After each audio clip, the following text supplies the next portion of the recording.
Les habla Francesca León y hoy tengo el placer de presentaros a Luis Blanco. Es instructor de supervivencia e investigador autodidacta. El tema de esta noche hablaremos de la Reserva Federal, puesto que se ha celebrado el centenario de esta creación. Les paso a Luis. Un placer, buenas noches. Hola, Luis. ¿Qué tal, Francesca? Bueno, el tema que tenemos esta noche va a ser un poquito así especial. Es un tema que yo no he sabido mucho hasta ahora y quiero que realmente nos expliques un poquito a ver qué es la Reserva Federal, cómo surge y qué es.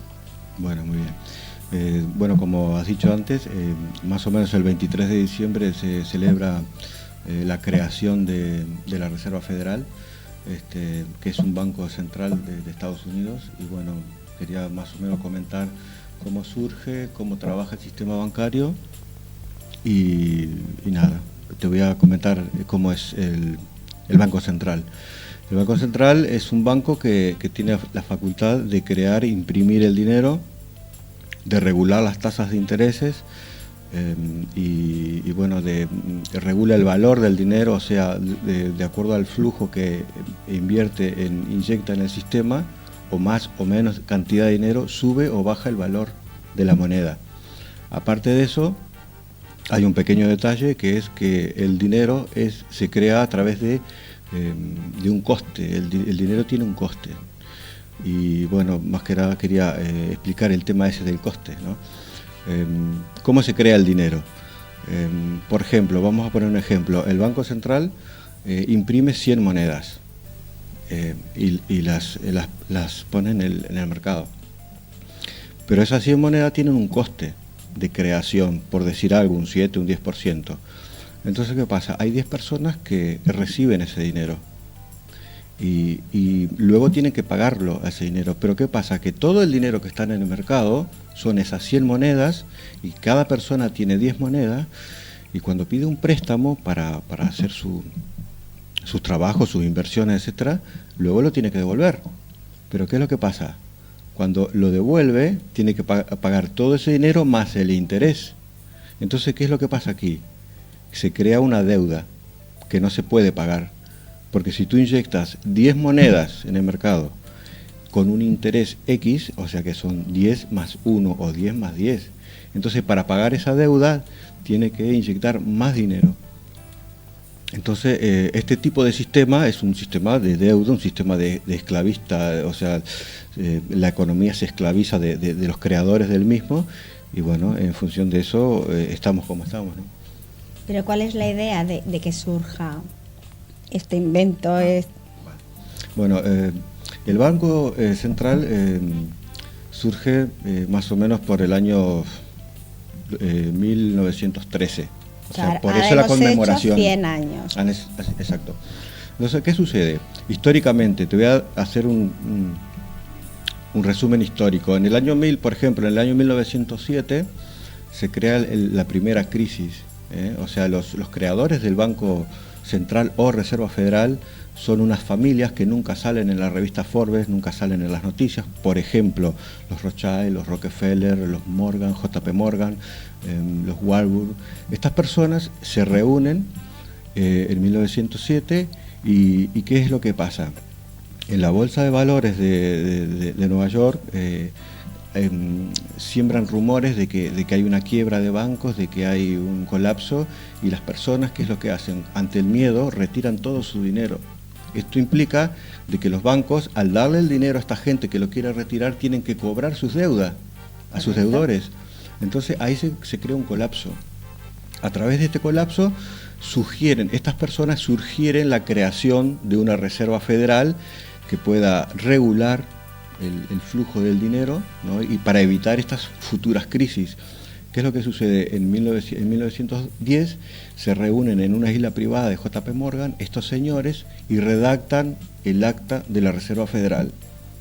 Y en 1913, más o menos el 23 de diciembre, esto es importante saberlo, cuando el Congreso de Estados Unidos, la mayoría de los congresistas estaban en planes navideños, o sea que no había quórum, o sea, no estaban todos, se vota el acta de la Reserva Federal que también en ese momento se vota un impuesto federal nuevo, que es el impuesto a las retribuciones personales, algo así como el IRPF, que las personas tienen que trabajar 4 meses al año para pagar este impuesto, y este impuesto es para pagar los intereses del dinero que se va creando.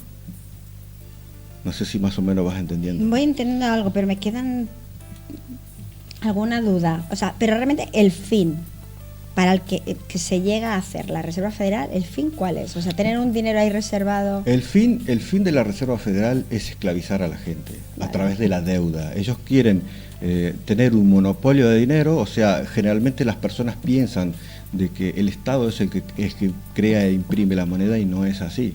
Es una entidad privada. En todo el mundo hay bancos centrales, en cada país tiene su banco central, pero esos bancos centrales dependen de la Reserva Federal, que sería el banco central de todo el mundo. Exacto. Qué interesante. ¿Y cómo ha impactado en los mercados y en la economía de Estados Unidos? Ahí va. Bueno, un poquito quiero hacer una analogía con el tema de la crisis de España. Esto de la crisis no es de ahora. Esto de la crisis viene desde principios del siglo, o sea que las crisis vienen a raíz de esta creación de este acta de Reserva Federal. Por eso es tan importante que las personas sepan de cuál importante es. Entonces, la crisis, por ejemplo, la primera crisis que hubo fue en 1907, luego en 1920, luego en 1929, que fueron las más importantes, que estamos hablando de que, por ejemplo, en la crisis del 29 llegaron a colapsar, a quebrar 16.000 bancos. O sea, todos los bancos que no estaban dentro del sistema de la Reserva Federal colapsaron. ¿Y qué es lo que sucede? Cuando existe esta corrida bancaria y hay una quiebra, como está pasando ahora en España, las empresas no valen nada. O sea que estas personas que a través de manipular los mercados hacen que se produzca esa quiebra, y que luego todas las empresas, todas las personas que han creado, ¿no?, su patrimonio a través de préstamos, tienen que venderlo para poder pagar las deudas, y estas corporaciones internacionales monopolizan todos estos activos, por ejemplo, los bancos, por ejemplo, las corporaciones, las empresas, etcétera. Y a nivel, por ejemplo, a nivel de lo que es la ciudadanía, cuando una persona pide un préstamo para emprender un negocio, una empresa, comprarse una casa, comprarse un campo, unas tierras, etcétera, cuando tú vas a pedir un préstamo, ¿qué es lo que te piden? Garantía. Entonces, el fin de esta farsa, por decirlo de alguna manera, es quedarse con las propiedades de la gente, con los valores, no solo las propiedades. ¿De qué les vale tener tantas propiedades y tantos valores si hay una crisis mundial como tenemos ahora? ¿Qué van a hacer con esas propiedades? No pueden, es que tampoco pueden venderlas y recuperar el dinero porque no se está vendiendo, no hay nada. Pero a ver, yo quiero que las personas sepan de que en realidad el dinero no vale nada.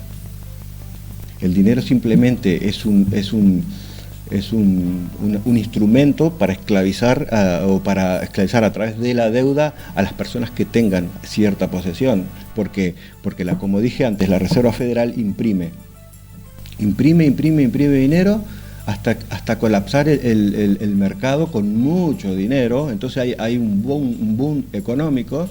En ese boom económico donde hay mucho dinero en el mercado, las personas tienen trabajo, ganan muy bien en sus trabajos, hay un florecimiento en lo que es la construcción, como pasó en España.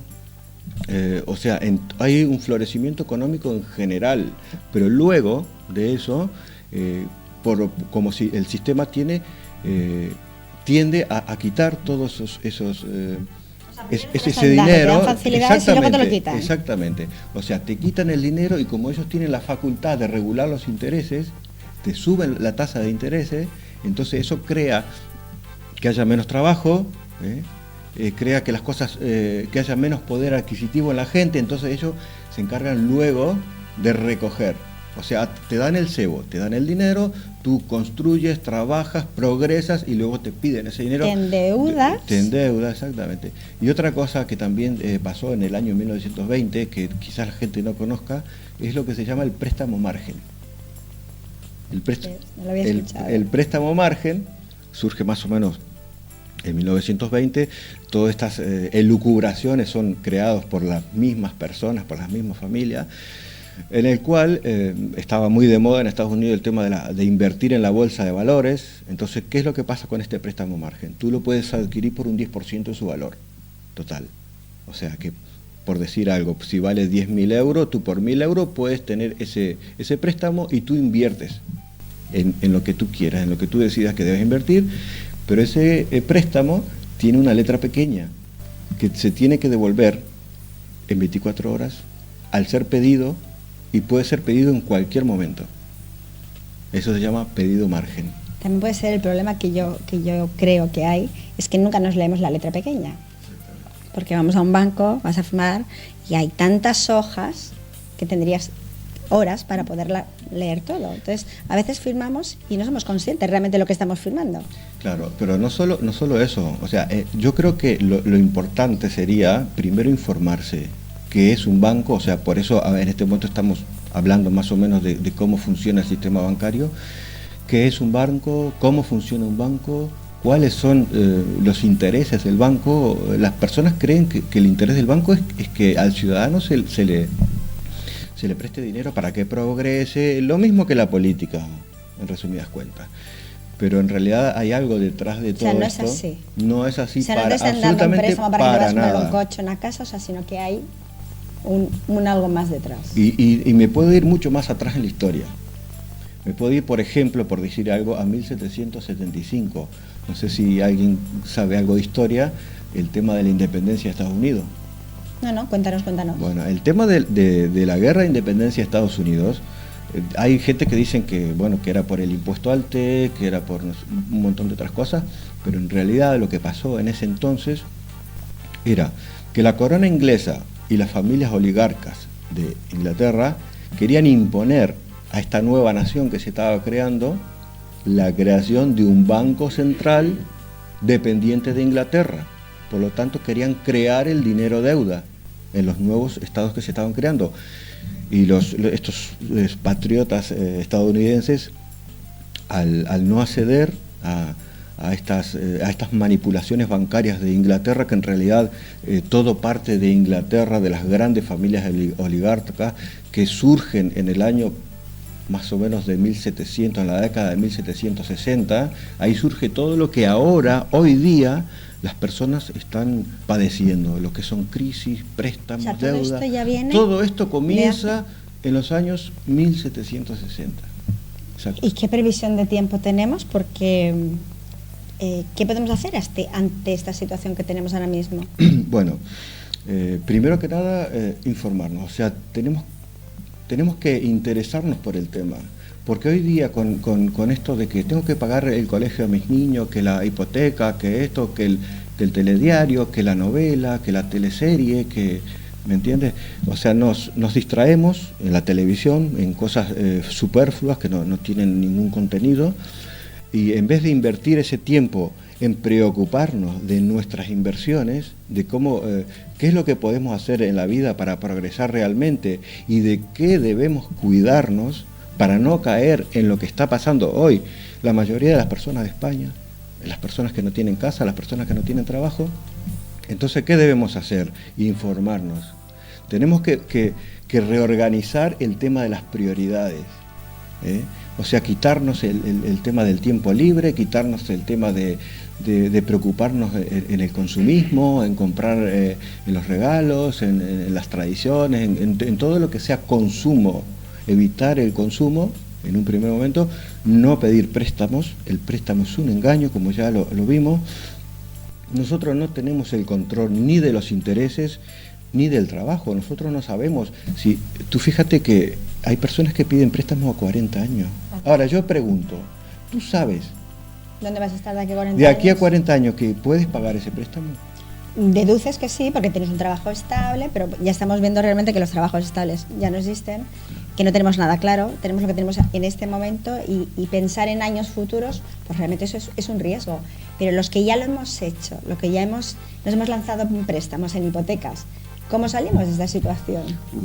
Los que ya están, porque yo prácticamente no opero con los bancos, lo poco que tenía en el banco lo he retirado.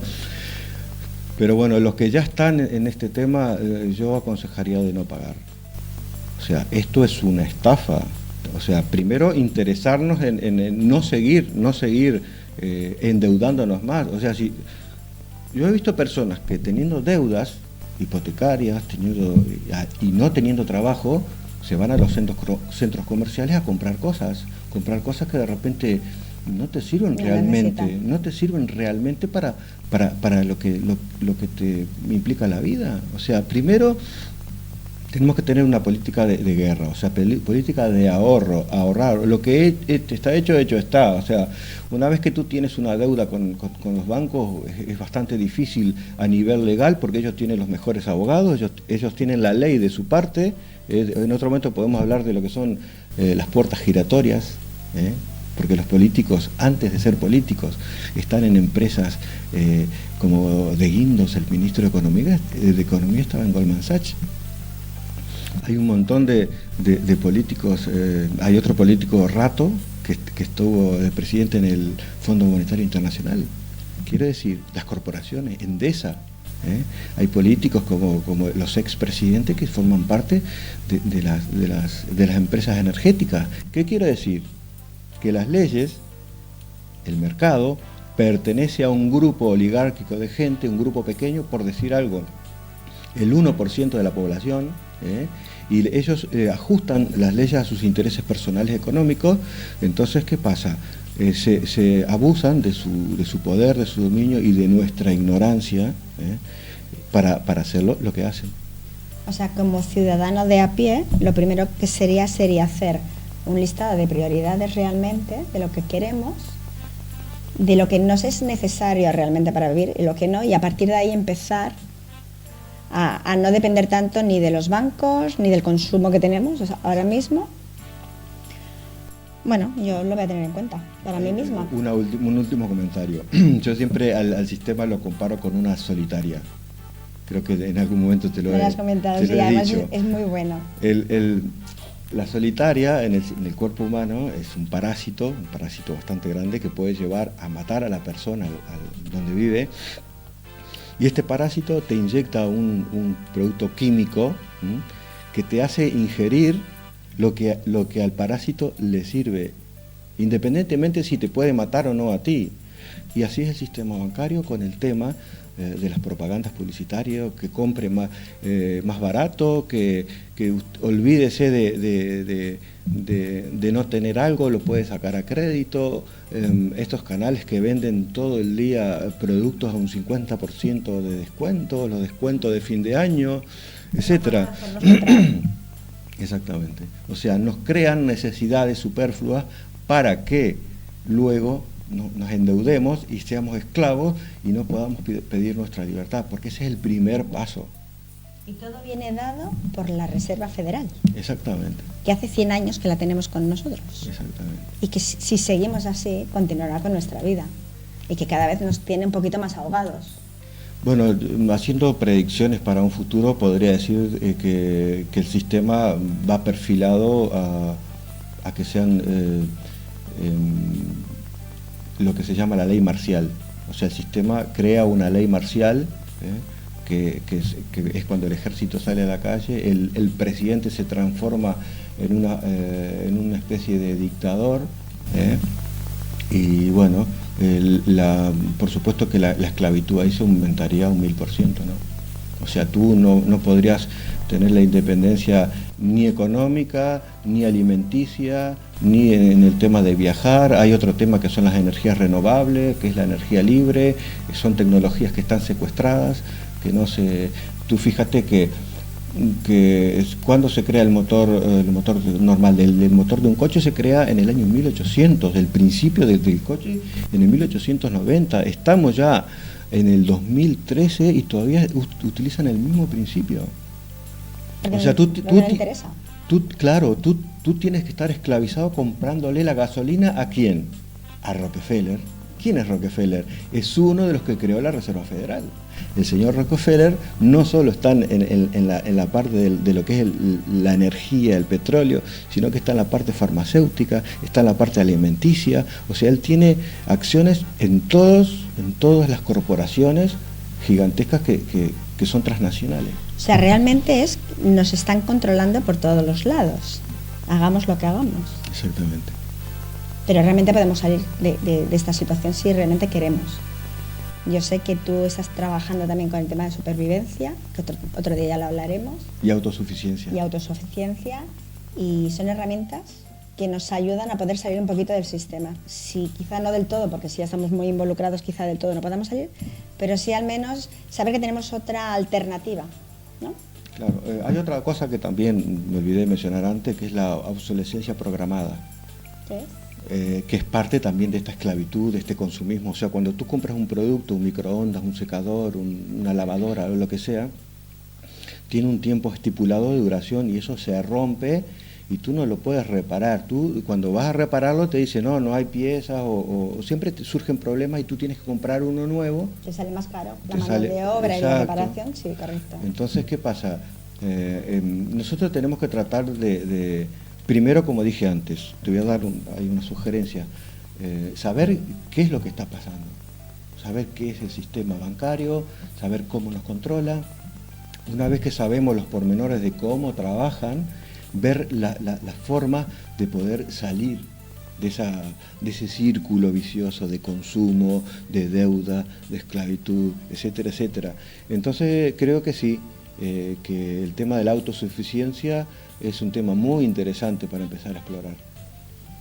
Vale, pues yo estaré encantada de que otro día compartas con nuestro espacio y podamos hablar de estos temas de interés. A mí ya me ha quedado bastante clarita lo que es la reserva.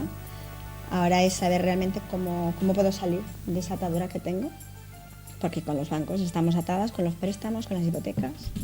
Entonces... Bueno, hay otro tema también que es interesante saber, el tema de lo que se le dicen las letras mayúsculas, que ese es otro tema, es otro tema pero te lo voy a pues me si parece quieres, que ya no nos da el tiempo, vale. Tendrá que ser en otro momento. Vale. Pero muchísimas gracias, Luis, ha sido un placer tenerte aquí con nosotros y os doy las gracias a todos vosotros por escucharnos. Buenas noches.